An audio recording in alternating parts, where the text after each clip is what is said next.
done, can I?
What's up, guys? Will H Tech Review back with another video, and today I want to talk about why I'm using the Apple iPad 8 Gen in 2021.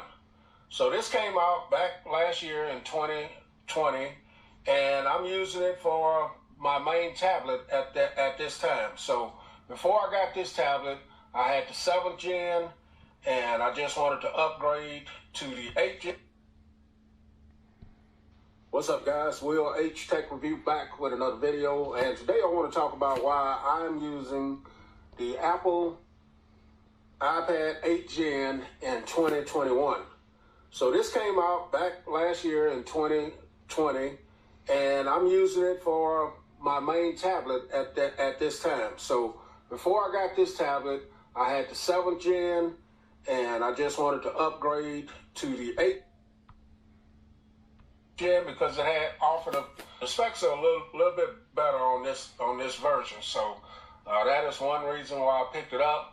Now, if you follow my channel, you know I've had the iPad Pro 12.9, I had the iPad Pro 11, I've had the first iPad Pro 8 Gen because it had offered the specs are a little bit better on this version. So that is one reason why I picked it up. Now, if you follow my channel, you know I've had the iPad Pro 12.9, I had the iPad Pro 11, I've had the first iPad Pro 12.9.